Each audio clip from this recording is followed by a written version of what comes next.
Welcome to Aviation Careers Podcast. My name is Carl Valeri, and in this episode, we're going to answer the question, what's the best way to go from zero to hero at 34 years old? But before we begin, a shout out to our sponsor who's giving away those scholarships guides. For those that are new here, we have the largest scholarships directory out there. It's over $120 million in scholarships, and they're good all year round. Well, there's an organization that's actually giving away scholarships guides, and that is our sponsor, Tailwind Waymakers. Tailwind Waymakers is a nonprofit founded to help fund aviation dreams. So whether you could use some help funding your aviation training or want to win a new airplane, check out tailwindwaymakers.org. Use the coupon code TailwindWaymakers and get a free scholarships guide while supplies last at AviationCareersPodcast.com. Or you can look at AviationCareersPodcast.com/scholarships and you can use that coupon code Tailwind Waymakers. Thanks again for your sponsorship. And if you're interested in sponsoring, go to our Pay It Forward program. You can actually click on the side of the screen there. First of all, before we get started, a quick question that came in, and all these questions come in at AviationCareersPodcast.com/contact. We have a new contact form that is a little bit easier maybe than remembering our feedback at AviationCareersPodcast.com. Also, if you have questions, go out to our YouTube channel. It seems that there's a lot of conversations that are happening out there, and you may have gotten your question answered by actually viewing some of those questions on the YouTube channel. It seems like it's a good resource for people to have that conversation online. So you can actually ask your question and maybe even find the answer there. But the first question comes in before we get to our main topic. It's real simple. It says, where can I find the 2023 scholarships options? Well, this is how we do it. We update the scholarships guide every month. So say you bought this on Amazon or you bought this in the Apple bookstore. Just let us know, send us a copy of your digital receipt, and we'll give you access to the online guide, which is updated once a month. So there's the answer to that question. Also, traditionally, with regular schools, the scholarships have come out at specific times of the year, and they're called the 2023 guide, the 2022 guide, etc. We've gotten away from that because now in aviation, we've realized people do their training all year long, and there's scholarships all year that are updated. And they may actually come out in January, they may come out in February, September, you don't know. So make sure you check that out. It's $10 for 1 year access to the scholarships guide. And if you're interested in helping somebody out for only $1 a month, if you contribute to our Patreon account, we can give away a scholarships guide after we reach $10 in your name. And that's after only 10 months. So check that out at Patreon. Please help us out to help produce this channel and also help people get some of those free scholarships guides. Anyway, let's get on with the question today. This comes in again from AviationCareersPodcast.com/contact through the online contact form. It says, hey, Carl, I'm considering a radical career change in the aviation industry. I've always had an interest in flying, but hard times and life circumstances always made it seem out of my grasp. I'm 34 and currently working as a commercial industrial electrician. By the way, 34 years old, there's a lot of folks that are changing careers, and I really hats off to you because I know that's kind of a cornerstone in your career. And it's also a lot of times a juncture down the path. Hey, I got into this industry. I realized I didn't want to do it. I want to go to another one. And this is actually a perfect time to do that because you are ready for it. That's the biggest thing. Anyway, he continues. Over the last couple of years, I've become very disheartened in the direction of my industry for more reasons than I could possibly list here. But the overall wear and tear of working long hours in hazardous environments for people that seem to care less and less about craftsmanship are taking its toll. And before I go on, hats off to all those electricians out there, and believe me, I really appreciate their craftsmanship.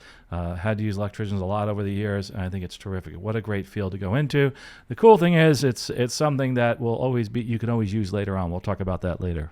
He continues, I'm thinking about turning my knowledge into a side business instead of my main income. I have deep connections with one of the major airlines and seriously considering taking advantage of the current pilot shortage. I've been listening to many of your podcasts as well as reading aviation forums and watching YouTube community videos to gather information. I have an associate's but no bachelor's as of now, and I don't currently have my private pilot license.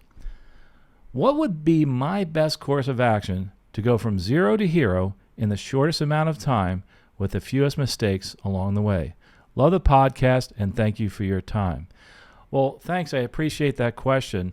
there's a lot to unpack here and a lot of things to talk about in this situation. So let's, number one, let's consider the number one most important thing, and why. Why are you changing careers? You kind of alluded to that as far as what's happening in your career. But remember, the working environment may have some of the same issues as your current career, depending on the job. In this industry, long hours are still prevalent, and you can work 18 hours or more a day as a pilot. And deadheading at the end of a trip is a real good example of that. So just remember, sometimes we need to get a little color around what this new career is. And that's why it's important to do what you're doing right now, researching on the forums, etc. So make sure that you really look at the different fields and the different parts of the aviation field and what one you want to go into. They're all different. It's not just the airlines, it's corporate, flight instructor, and there's a lot of different places to go there. So we'll talk a little bit about that. Also, how craftsmanship relates to airmanship in public opinion is really important in this job. A lot of people say, now you don't really have that airmanship like you used to. I hate to say it, but we still land the airplane. I haven't done an auto land in God knows how long. It's probably been 8 years since I've actually done an auto land. They all think that the plane lands itself. Not only that, you need a professional there to intervene when things go wrong, and also to make this a much more efficient operation. I think a lot of people don't realize that too. So relating to the craftsmanship issue that you were talking about, same thing as airmanship. I think a lot of people have said we've gotten away from some airmanship. I think things have changed. Instead of actually physically flying as much as we used to, we are managing so many more systems and so many parts of the air traffic control system. Also, you talked about your side business. It can be great as a pilot, but remember, that entails working every day as much as I do with this business. So for instance, be careful when you schedule your days off that you don't take phone calls on those days. For instance, I'm off for 5 weeks from my regular job as a pilot, and I get a lot of days off, but every single day I'm answering a call, an email, or doing career coaching on my days off, or helping somebody get ready for an interview. I mean, even yesterday I wasn't even scheduled to do anything, and I worked 5 hours on my day off. So a lot of times when we decide to do a business or a side hustle on our days off, it could be all-encompassing in our life. So be very careful how you go about doing that. A good example for that side business may be linking up with somebody that's in another business. You see this, for instance, real estate agents. They work in a team with somebody else. They're still in the real estate field, but they work with somebody who's there full-time. Because in a lot of fields, you need to actually have somebody there to consider customer service. Someone needs to answer the phone. So maybe shift work works for you, but maybe, like you said, you'll be able to handle that and work around that. For instance, for me, what I do is I have a scheduling software, just like people do with the flight instructors, etc. So I have my whole life around that scheduling software. So my clients know that they go online and they schedule their times to do career coaching and to do the interview prep. You may be able to do the same thing with your electrician business or work with a company there.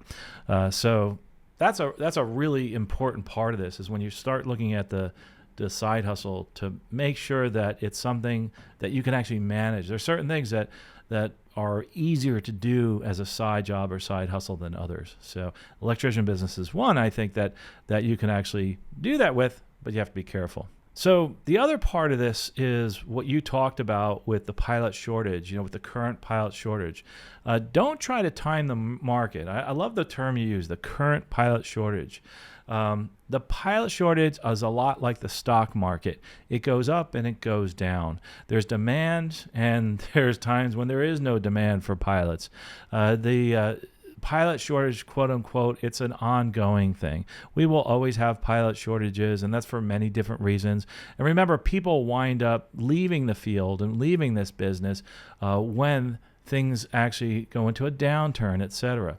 My biggest caution about this, the current pilot shortage, if it turns out that we have a recession or there's some kind of a turnaround in what's happening right now, make sure you stick with getting all your licenses, because this is the biggest mistake I think people make during any downturn in the industry, is they don't make themselves marketable to the airlines or to an aviation job when the career field turns around.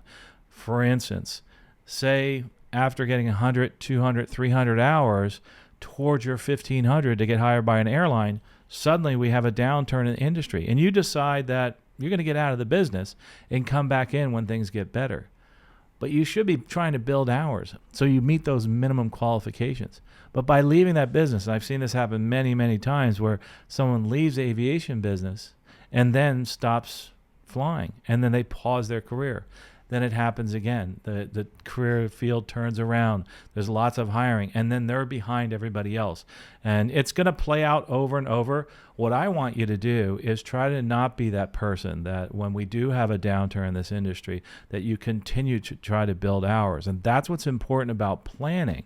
You have to plan your career and plan your finances. You know, you said you're 34 years old, and that's a little different than someone who's like 24 years old or 18 years old that may not have all the responsibilities that you have, may not have a family, etc. So you have a lot more things to think about when you're moving forward there. So again, don't try to time the market. There is a current pilot shortage. There will always be pilot shortages, just like there's going to be ups and downs in the stock market, just like any other market. There's going to be overabundance and oversupply, and there's times where there's going to be shortages. It's just going to continue to play out that way. I do feel, though, in the future, we're going to continue to have greater and greater shortages of pilots or qualified pilots for these jobs because of that, because we don't actually sell this industry properly. It has nothing to do with stats, and I can go over all those different stats as far as people retiring, et cetera. The most important thing is to realize that when there's a downturn, everybody jumps out of this career, and this would be your opportunity to get into it, to build hours and build time. So remember that, and I'm going to do a whole episode on that. And I get a lot of pushback actually from some large organizations as to there is no current pilot shortage. And okay, let's not call it a pilot shortage. Let's just say there's a lack of qualified pilots. And you can go back to one of my episodes about 10 years ago that I did about that. You talked about social media. You talked about the internet, YouTube videos, but be careful what you read on the internet. Well, social media in general is full of trolls. But believe me, I get trolled every single day. So you have to be careful what happens when you go out to social media and how you make your presence available. So for instance, a lot of people will go out on social media and just watch, read, listen, etc. It's good to get that large background in an industry, but just I want to caution you that there are times when you'll hear all this negativity. You'll hear people saying, you don't want to do this for a living. It's horrible. Why do you want to, fly around in a aluminum tube all day? I hear all those things, and if you look at it and you say, well, they're projecting themselves on you. Don't let that happen. Do what you think is best for you. Make sure that this is something you're passionate about. Everybody's different, so don't listen to the naysayers. And I did a whole episode on that, and I'll put a link in the podcast notes about that in the show notes. It's so important not to listen to the naysayers, but also when you go online, there's some information out there that's really good information, but maybe it worked for that individual. Try to connect with people and look for people who are in a similar situation as you are and figure out, hey, yeah, this works in my life. Try to get these ideas because nobody is perfect. Nobody has that crystal ball. By the way, and I don't have it with me, I've decided to buy a crystal ball because people always ask me what the future is going to be like in this industry. So hopefully I'll have it on my desk here shortly. But nobody has a really clear crystal ball and they can't predict the future. I will tell you one thing. I do know how to become successful in this career. And the most important thing that you can do is continually build hours, build up your ratings, build your qualifications, like getting 1,000 hours PIC turbine so you can go to the majors. I know a lot of them are hiring without that right now, but if we have a downturn, that could change. So those are the kind of things I want you to continue to do. One other thing that I want you to do is consult your family, consult your friends, but most importantly, try to get some type of unbiased opinion from somebody. Try to get an opinion from somebody who really cares about you. And that's one of the reasons I started that career coaching, is because by someone paying me to be a career coach for them, they're paying me to be totally unbiased and to do what's best for you. There's so many people on the internet give you free advice that are kind of sometimes projecting what they want on you. There's some good free advice out there, don't get me wrong. But the most important thing is to get with somebody that you can share some very private information, which you can't do online. Maybe you have a challenge in life that you can't, relate online because it's something that is maybe legal, maybe it's medical, and you don't want people to know about that online. You want to be able to share that one-on-one. I'll give you for instance, say you had some kind of a medical issue, say you had some kind of a legal problem or an arrest in your background. Those are the kind of things that you may want to discuss with somebody offline and not share online. It's very, very important. So a good third party, obviously we do that here, AviationCareersPodcast.com/coaching. We've changed things up a little bit. If you want to get into our coaching, it takes a little while. We are trying to transition to some courses online, some basic things that you should always do to get ready for your career in aviation. But really having that one-on-one discussion is really important. The way we do it is it's really years worth of a relationship that we build where you and I can talk about what's best for you and what's best for your family. So get one of those unbiased opinions, but do bring your family and some of your friends who are real important friends into that conversation. But number 10, the last point I want to make, most importantly in this whole realm of looking at what's the best path from zero to hero at 34 years old is do what's best for you. Do what's best for you. So maybe, and you were probably thinking that I was going to answer with, you need to go to this school and that school. And that's not true, because there are many different options out there. And this is where we get to some of the specifics. What's best for you? Is it best for you to go away to a school and to go to one of these accelerated programs where you get all your ratings within a year and then go teaching at that flight school? Maybe that's what's best for you. Maybe the best thing for you is to go out and get your private pilot certificate first and then plan to go to one of those larger schools. Or maybe not go to one of those larger schools at all. Maybe you have a target-rich environment, an environment where there's lots of people that are wanting to get their ratings, and these may not be people that want to do it for a career. That's what I did. That's the market that I was in. The majority of my students did not want to go on as a career in aviation. So you can look at it many different ways. You can go to the collegiate environment. Say you're someone who loves to teach. Say in the future you want to be an instructor at the airline. So what I'm saying is that there are, it's very simple. You need to get all your ratings and get your time. But the best way to get from zero to hero really depends on your time and the money that you have and your situation. So for me to blanketly say this is the best way to do it, I can't. The best way to do it, of course, if you had no other encumbrances in life, is just go out, get all your ratings, and start building hours either from flight instructing or from a job that you were able to network into, and you were able to build lots of hours. Most importantly is the number of hours you build. And if you're going to like an airline or any job where you're flying a large jet, etc., that you're doing a lot of IFR flying. And I think that's really important. I'll put the list up. I have it on the screen, but also in the show notes if you're listening on the podcast of those 10 items that I talked about in this show here. But I think the most important thing for you to do is to look at what's best in your life. And to do that, you might want to get with somebody and talk to them, a counselor, a career coach, etc., and see what's the best way to get from zero to hero so you don't make any mistakes along the way. Being at 34, you probably have some responsibilities, maybe a house and children, etc. So it's really something that must be tailored to you. But most importantly, what I want you to do is just continually do what you're doing right now.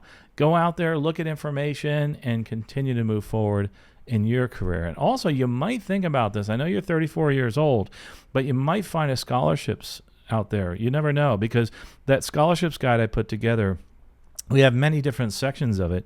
And there's, the non-traditional scholarships for those that aren't going to high school and college and getting a degree. And that's actually through the scholarships guide. And that company, remember the people that sponsor this podcast, Tailwind Waymakers, which shout out to them. Tailwind Waymakers is that nonprofit organization that helps fund aviation dreams. So maybe you're trying to get some help funding your aviation training, or you want to try to win an airplane. They also are giving away an airplane at tailwindwaymakers.org, so go check that out. But to get that scholarships guide, use that coupon code Tailwind Waymakers. And with Tailwind Waymakers, that coupon code, you can get yourself a free scholarships guide. It's updated monthly, so that's something you can look at as far as what you might want to do moving forward in your career. But this is really important for you. The most important thing is, again, continue what you're doing. Go out there, talk to people, engage, have discussions. Be careful of the trolls. People might say, "Hey, I think what you're doing is crazy. Don't do this," etc. Or they might be supportive. But what you're doing is exactly what I tell everybody to do. And if you're watching this, if you're listening right now, make sure that you continually move forward in your career. If you have questions about your career, go to AviationCareersPodcast.com/contact, feedback@AviationCareersPodcast.com, or you can go to the YouTube channel, which interestingly enough is starting a big conversation under these videos right now, or maybe your question has actually been answered, and that's at AviationCareersPodcast.com/YouTube. But do this for me. Remember one thing, that every single day you take one step towards your career goal. It could be something simple like watching this YouTube video, listening to us on the podcast, on any kind of podcatcher that you have, reading a book, going out and actually researching the career, starting to study, starting to actually get into the studies for your specific training. But most importantly, take one step today to move forward in your career and in your life. And I know that you will get to your career goal. Well, folks, safe flying out there, and I can't wait to talk to you in the next episode.